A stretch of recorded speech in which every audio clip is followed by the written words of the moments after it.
Good evening. यह class GNM third year के लिए है और इस क्लास में हम लोग जीएनएम थर्ड ईयर का टॉपिक oogenesis पढ़ेंगे। वैसे इससे पहले भी हम oogenesis पढ़ चुके हैं, एक बार फिर से पढ़ते हैं कि oogenesis क्या है। oogenesis स्टार्ट करने से पहले हम लोग थोड़ा सा पीछे चलते हैं। हम लोग पढ़े हैं गैमेट। गैमेट क्या है, क्या होता है गैमेट? गैमेट एक ऐसा सेल है जिससे नए जीव का निर्माण होता है, तो उसे हम गैमेट कहते हैं। ठीक है, तो यह गैमेट टू टाइप्स का होता है, एक फीमेल गैमेट और एक मेल गैमेट। जो फीमेल गैमेट है उसे हम ओवम कहते हैं और जो मेल गैमेट है उसे हम स्पर्म कहते हैं। ये जो फीमेल गैमेट ओवम है, इसके बनने की प्रक्रिया को ही हम लोग क्या बोलते हैं, oogenesis। ये oogenesis स्टार्ट कब होता है? यह oogenesis आपको सुन के थोड़ा सा पता लगेगा। यह oogenesis जब फीमेल फीटस माँ के वूम में होती है तब से ही स्टार्ट हो जाता है। जैसे कि ये एक प्रेग्नेंट वोमेन है और इसके वूम में क्या है, एक फीमेल फीटस है और ये क्या करने लग गई है, oogenesis। कैसे? देखिए, जो फीमेल फीटस होती है उसके ओवरी में कई मिलियन की संख्या में, कई मिलियन, ठीक है, ओगोनियम प्रेजेंट होते हैं, साथ ही साथ स्ट्रोमल सेल्स प्रेजेंट होते हैं। ये क्या करती है फीमेल फीटस, oogoनियम में सेल डिवीजन स्टार्ट कर देती है। सेल डिवीजन कौन सा? माइटोसिस सेल डिवीजन स्टार्ट करती है और oogoनियम को किस में बदल देती है, प्राइमरी oocyte में। तो ये सोचती है हम oogoनियम को प्राइमरी oocyte में बदलती है। तो चलो माइटोसिस तो पूरा कर दी, अब म्यूसिस स्टार्ट करते हैं। तो ये म्यूसिस स्टार्ट करती है। जैसे ये म्यूसिस स्टार्ट करने लग जाती है, इसकी मदर बोलती है रुको। ये बोलती है क्यों? ये बोलती है तो म्यूसिस डिवीजन नहीं कर सकती है। तो पूछते हैं क्यों? तो बोलती क्योंकि अब तुम्हारा 9 मंथ पूरा हो चुका है, अब तुम्हें बाहर आना है। तो बोलती ओ चलो ठीक है।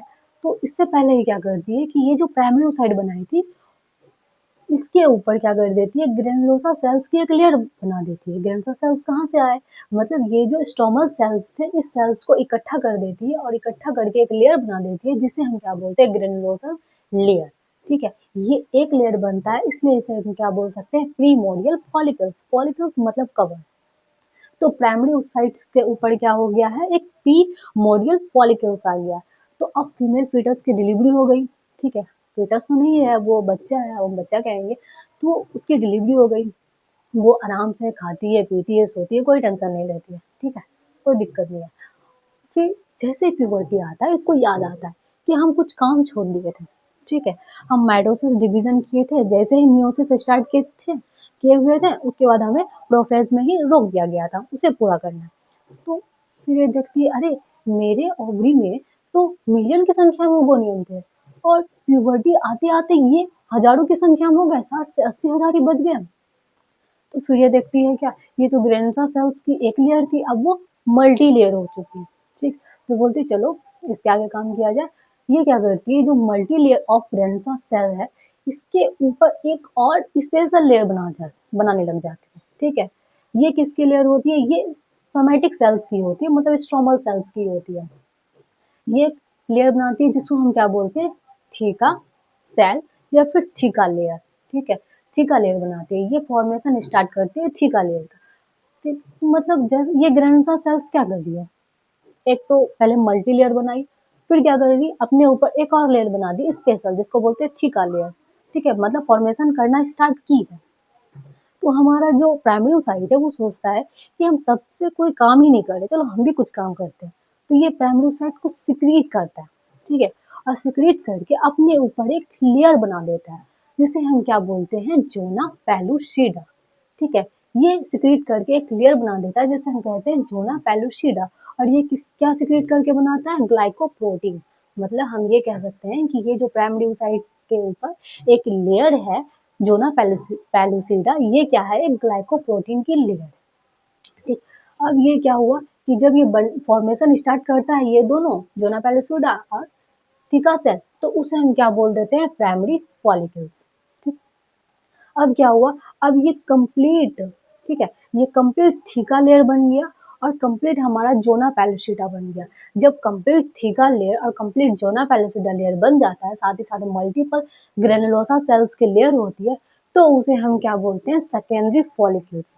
लेकिन इस सेकेंडरी फॉलिकल्स में एक और चीज देखने के लिए मिलता है, क्या, यहाँ पे देखा गया कि थोड़ा सा फ्लूइड है, फ्लूइड दिख रहा है। तो बोलते फ्लूइड कहाँ से आया? तो फिर पता लगाया गया कि ये जो ग्रेनुलोसा सेल है, ये फ्लूइड सिक्रेट करती है, और ये फ्लूइड सिक्रेट करके यहाँ पे कहीं कहीं थोड़ा सा दिख रहा था सेकेंडरी फॉलिकल्स में, ये दिख रहा है, ठीक। तो बोलते, तो फिर सोचता है अच्छा, फिर धीरे धीरे देखा जाता है कि ये जो ग्लैंडुलर सेल्स है वो इतना ज्यादा फ्लूइड सिक्रेट करती है कि ये वहां पे एक एंट्रम बना देती है, मतलब एक कैविटी का फॉर्मेशन कर देती है। जब कंप्लीट एंट्रम बन जाता है, साथ ही साथ मल्टीपल ग्लैंडुलर सेल्स की लेयर हो जाता है, थीका लेयर हो जाता है, तो उसे हम क्या बोल देते हैं, टर्सरी फॉलिकल्स, ठीक है। मतलब हमारा जो एंट्रम है वो बड़ा हो चुका है, साथ ही साथ जो है ना पैलिस्यूडा है, और हमारा क्या है, मल्टीपल ग्लैंडुलर सेल्स की लेयर है, और ये जो थीका लेयर है ये आपस में मर्ज हो जाती है, मर्ज होकर के एक कंप्लीट लेयर बना देती है, एक थीका एक्सटर्ना, एक थीका इंटरना। और हाँ, यहाँ पे एक और चेंज देखा गया, इसमें क्या देखा गया कि ये जो कैविटी का फॉर्मेशन हो रहा था तो कुछ ग्लैंडुलर सेल्स की लेयर अंदर रह गई और कुछ बाहर रह गई, मतलब ज्यादातर तो ग्लैंडुलर सेल्स की लेयर बाहर ही रह गई और कुछ थोड़ा अमाउंट में अंदर रह गया। तो जो ये अंदर रह गया उसे हम क्या कह देते हैं, कोरोना रेडियाटा, ठीक है। ये क्या है, कोरोना रेडियाटा। फिर फिर क्या हुआ, ये जो सेकेंडरी oocyte है, सॉरी ये जो प्राइमरी oocyte है, इसमें जो म्यूसिस म्यूसिस वन जो स्टॉप था वो क्या हो जाएगा, म्यूसिस वन कंप्लीट हो जाएगा, और ये प्राइमरी oocyte किसमें बदल जाएगी, मतलब ये प्राइमरी oocyte से क्या बन जाएगा, एक सेकेंडरी oocyte, एक फर्स्ट पोलर बॉडी। मतलब यहाँ पे क्या हो जाएगी, 2n, क्या हो जाएगा 2n से,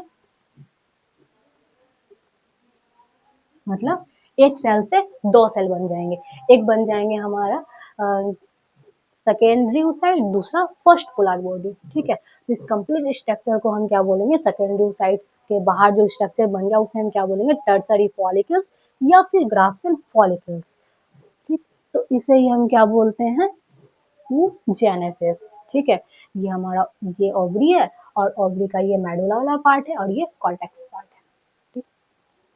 तो आज के वीडियो में इतना ही, और इसके बाद हम लोग पढ़ेंगे ओवुलेशन, ठीक है। ओवुलेशन में क्या हुआ, ये जो हमारा ग्राफिन फॉलिकल्स है वो रैप्चर कैसे होता है, ठीक है, ये सेकेंडरी oocyte बाहर कैसे आता है, ठीक है। और हाँ, ये जो हमारा सेकेंडरी oocyte बना है, ये एकदम लास्ट स्टेज बनता है, मतलब जैसे ही सेकेंडरी oocyte बना वैसे ही ओवुलेशन स्टार्ट हो जाता है, ठीक है, ठीक है। Thank you.